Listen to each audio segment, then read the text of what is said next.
How to analyse charts. अगर आप एक बिगिनर ट्रेडर हैं तो आपके माइंड में ये क्वेश्चन डेफिनेटली आया होगा कि चार्ट्स को कैसे एनालाइज किया जाए। So if you want to know how to analyse chart, watch till the end. Chart analysis is the backbone of technical analysis. So अगर हम टेक्निकल्स का यूज़ करके ट्रेडिंग करना चाहते हैं तो हमें चार्ट एनालिसिस सीखना होगा। चार्ट एनालिसिस में कुछ बेसिक्स पॉइंट्स पॉइंट आउट किए जाते हैं और उन्हीं पॉइंट्स के बेसिस पर डिसाइड किया जाता है कि हमें इस चार्ट में किस टाइप ऑफ ट्रेडिंग को परस्यू करना है और हम इस चार्ट में किस टाइप ऑफ ट्रेडिंग के लिए एंट्री या एग्जिट करेंगे। चार्ट एनालिसिस हमें मार्केट ट्रेंड डिसाइड करने में हेल्प करता है, हमें different type of patterns identify करने में हेल्प करता है और हमें आइडेंटिफाई करने में हेल्प करता है कि किन स्टॉक्स में मोमेंटम है या किन स्टॉक्स में मोमेंटम नहीं है, ताकि हम अच्छे ट्रेड्स ले पाएँ और हम अपनी एंट्री वहाँ कर पाएँ जहाँ से मोमेंटम आने के चांसेस काफ़ी ज़्यादा हैं, ताकि हमें जल्दी से जल्दी प्रॉफिट्स मिल सके और हम जल्दी से जल्दी अपनी ट्रेड को एग्जिट कर सकें। Chart analysis different type of charts पर डिफरेंट टाइप से किया जाता है। अगर हम डिफरेंट टाइप ऑफ चार्ट्स की बात करें तो मार्केट में जो मेनली चार्ट्स यूज़ किए जाते हैं उनमें कैंडलस्टिक चार्ट और लाइन चार्ट का यूज़ किया जाता है, बट मार्केट में और भी काफ़ी तरह के चार्ट्स होते हैं जिनमें बार चार्ट या होलो कैंडल्स या वॉल्यूम कैंडल्स का यूज़ किया जाता है। And one more famous chart type is heikin ashi charts. But apart from all these chart types, candlestick chart सबसे ज़्यादा यूज़ किया जाता है एंड हम अपनी स्टडी भी कैंडलस्टिक चार्ट्स पर ही ज़्यादातर करते हैं, क्योंकि कैंडलस्टिक्स चार्ट्स काफ़ी इफेक्टिव होते हैं और इन पर किया हुआ एनालिसिस हमें काफ़ी अच्छे ट्रेड्स प्रोवाइड करता है, हम काफ़ी अच्छी एंट्री एंड एग्जिट कर पाते हैं। If I am talking about line chart, तो लाइन चार्ट में सिर्फ किसी पर्टिकुलर टाइम पीरियड की क्लोजिंग को लिया जाता है और उसके बेसिस पर चार्ट ड्रॉ किया जाता है, जबकि कैंडलस्टिक चार्ट्स में किसी पर्टिकुलर टाइम पीरियड की क्लोजिंग प्राइस के साथ साथ उस टाइम पीरियड की high price, low price and open price को भी कंसीडर किया जाता है एंड उन्हें कैंडलस्टिक्स की फॉर्म में रिप्रेजेंट किया जाता है। And if I am talking about bar chart में भी open, high, low and close को रिप्रेजेंट किया जाता है, बट यहाँ पर कैंडल्स की बॉडी की जगह एक हॉरिजॉन्टल विक्स का यूज़ किया जाता है किसी पर्टिकुलर टाइम पीरियड के ओपन एंड क्लोज को रिप्रेजेंट करने के लिए। सो चार्ट एनालिसिस स्टार्ट करने के लिए आपको कुछ बेसिक्स पॉइंट्स को समझना होगा, जिनमें support and resistance, volume, swing high and swing low, जिनको मिलाकर हम ट्रेंड लाइन बनाएंगे, एंड इंडिकेटर्स आते हैं। अगर आप प्राइस एक्शन बेस्ड ट्रेडिंग करते हैं तो आपको इंडिकेटर्स की ज़रूरत नहीं है, एंड अगर आप प्राइस एक्शन बेस्ड ट्रेडिंग नहीं करते हैं तो आपको इंडिकेटर्स की ज़रूरत पड़ती है, आप इंडिकेटर्स के बेसिस पर ट्रेड करते हैं। If I am talking about support and resistance, तो सपोर्ट एक ऐसा एरिया होता है जहाँ से प्राइस बाउंस बैक करता है, जहाँ पर प्राइस बाइंग प्रेशर फील करता है एंड जहाँ पर जब भी प्राइस आता है तो वहाँ से ऊपर की ओर जाने लगता है। एंड इसके अपोजिट रेजिस्टेंस एरिया या रेजिस्टेंस लाइन एक ऐसा पॉइंट होता है जहाँ पर प्राइस जब भी जाता है तो वहाँ से सेलिंग प्रेशर फेस करता है एंड वहाँ पर सेलिंग प्रेशर ज़्यादा होने की वजह से प्राइस नीचे आना स्टार्ट कर देता है। And if I am talking about volume, तो बेसिकली वॉल्यूम किसी पर्टिकुलर टाइम पीरियड में या किसी पर्टिकुलर कैंडल में उस पर्टिकुलर टाइम पीरियड के अंदर ट्रेड किए गए या बाई या सेल किए गए टोटल नंबर ऑफ शेयर्स को वॉल्यूम कहा जाता है। एंड इन्हें जनरली कैंडल्स के नीचे हॉरिजॉन्टल लाइन पर, जहाँ पर हमारा टाइम स्केल शो होता है, वहीं पर शो किया जाता है। Now talking about swing high and swing lows. Swing high and swing lows basically support and resistance ही होते हैं, बट ये हॉरिजॉन्टल ना होकर ये एक पर्टिकुलर एंगल पर होते हैं जिन्हें मिलाकर हम ट्रेंड लाइन बनाते हैं। फॉर एग्जांपल, अगर हम बात करें, मान लेते हैं कि कोई शेयर 100 रुपीज़ की प्राइस से ऊपर जाना स्टार्ट हुआ एंड जब ये 150 की प्राइस पर पहुंच गया तो वहाँ पर जिन लोगों ने 100 रुपीज़ की प्राइस पर बाय किया था उन्होंने सोचा कि हाँ, ये इनफ ऊपर जा चुका है, अब हमें यहाँ से इसे सेल कर देना चाहिए। एंड कुछ लोगों को लगा होगा कि ये काफ़ी ऊपर आ चुका है तो वहाँ पर उन्होंने भी सेल करना स्टार्ट किया। इस तरह से जब प्राइस 150 के लेवल पर पहुँचा तो वहाँ से नीचे आना शुरू हुआ और जो हाई 150 का प्राइस ने लगाया उसे स्विंग हाई कहा जाएगा। सेम इसी तरह जब प्राइस नीचे आता है एंड किसी पर्टिकुलर प्राइस पॉइंट से फिर से बाउंस बैक होता है तो उस पर्टिकुलर प्राइस पॉइंट को स्विंग लो कहा जाता है। जब हम दो या दो से ज़्यादा स्विंग हाइज या स्विंग लोज को मिलाकर लाइन खींचते हैं तो उसे ट्रेंड लाइन कहा जाता है। अगर ट्रेंड लाइन स्विंग लोज को मिलाकर खींची जाती है तो इसे अपवर्ड स्लोपिंग ट्रेंड लाइन कहा जाता है, और अगर ट्रेंड लाइन स्विंग हाइज को मिलाकर खींची जाती है तो इसे डाउनवर्ड स्लोपिंग ट्रेंड लाइन कहा जाता है।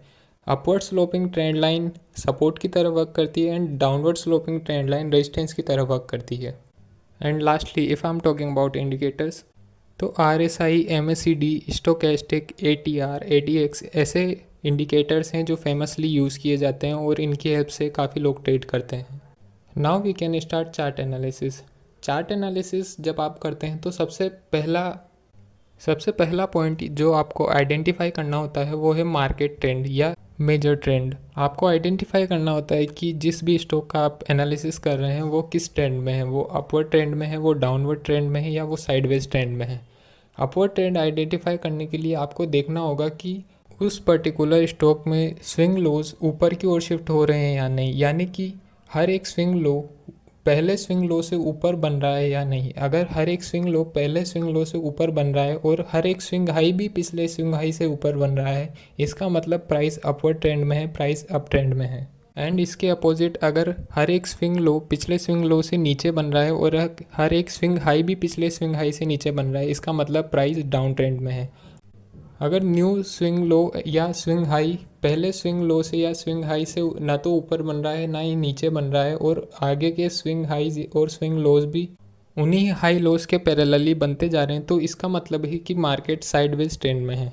आफ्टर डिसाइडिंग द ट्रेंड आपको उस पर्टिकुलर चार्ट पर सपोर्ट एंड रेजिस्टेंसेस फाइंड करने होंगे या सप्लाई और डिमांड जोन फाइंड करने होंगे। अगर आप सप्लाई और डिमांड जोन पर वीडियो देखना चाहते हैं तो आप डिस्क्रिप्शन में दिए हुए लिंक के थ्रू या एंड स्क्रीन में दिए हुए वीडियो के थ्रू उसे देख सकते हैं।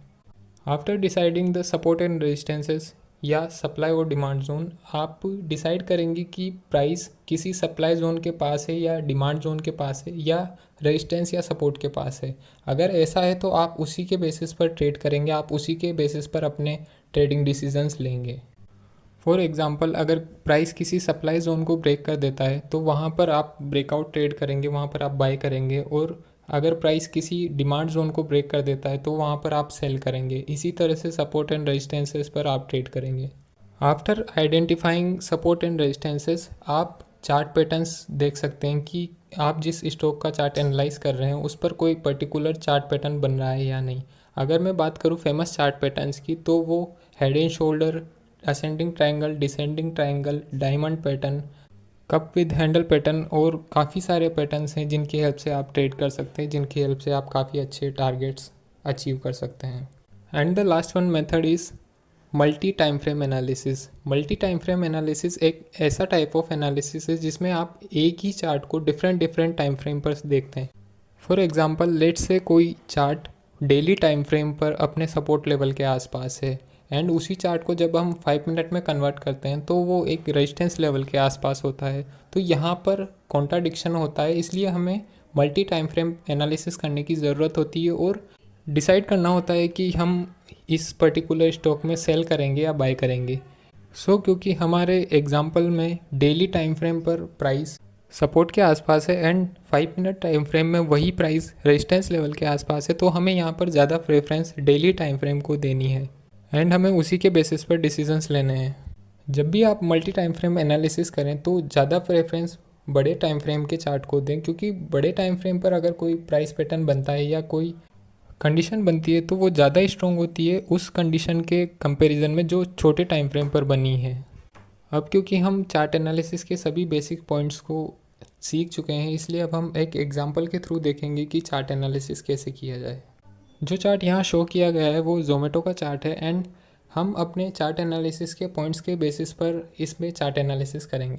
सो according to our rules, firstly we have to find the trend. मतलब हमें सबसे पहले डिसाइड करना होगा कि इस पर्टिकुलर चार्ट में कौन सा ट्रेंड चल रहा है। अगर हम स्विंग लोज को देखें, यहाँ पर स्विंग लोज एक सर्कल के थ्रू रिप्रेजेंट किए गए हैं, तो अकॉर्डिंग टू आवर रूल्स अगर स्विंग लोज ऊपर की ओर शिफ्ट हो रहे हैं तो हमारा ट्रेंड अप है।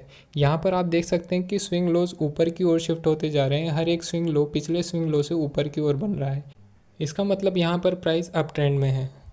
Now if you see the horizontal line, तो यहाँ पर प्राइस 2 बार आया है एंड दोनों बार प्राइस यहाँ आते ही बाउंस बैक कर चुका है, यानी कि यहाँ पर बायर्स हैं और यहाँ से प्राइस बाउंस बैक कर रहा है, यहाँ से प्राइस में डिमांड आ रही है, इसलिए ये एज ए सपोर्ट वर्क करेगा, ये इस चार्ट में सपोर्ट होगा। एंड सिमिलरली अगर ऊपर वाली हॉरिजॉन्टल लाइन को देखा जाए तो यहाँ पर प्राइस जैसे ही लाइन पर गया है, यहाँ से प्राइस ने सेलिंग प्रेशर फेस किया है, यहाँ से प्राइस नीचे आया है, इसका मतलब ये पर्टिकुलर प्राइस पॉइंट हमारे लिए रेजिस्टेंस की तरह वर्क करेगा। एंड इन इनसाइट्स के बेसिस पर हम डिसाइड कर सकते हैं कि हमें इस चार्ट में किस तरह से ट्रेड करना है। If you see the next chart, तो यहाँ पर आप देखें कि प्राइस ने head and shoulder chart pattern बनाया है। ये एक काफ़ी रिलायबल और काफ़ी स्ट्रॉन्ग पैटर्न होता है जिसकी हेल्प से आप ट्रेड कर सकते हैं। Head and shoulder chart pattern का यूज़ सेल करने के लिए किया जाता है और head and shoulder price pattern के थ्रू हमें सेलिंग के सिग्नल्स मिलते हैं या सेलिंग की ट्रेड्स मिलती हैं।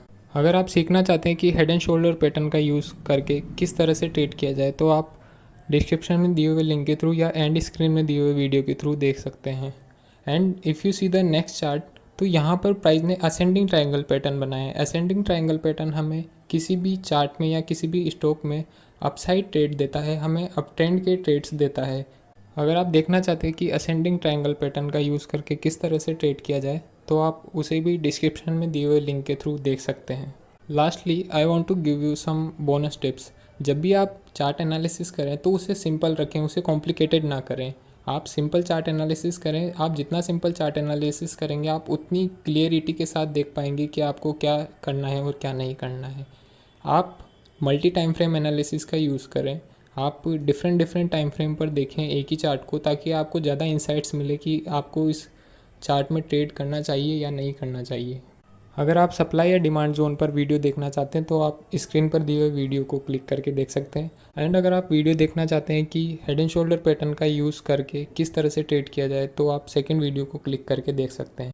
And if you want to open your free demat account, तो आप डिस्क्रिप्शन में दिए हुए लिंक के थ्रू अपना अकाउंट ओपन कर सकते हैं। Thanks for watching.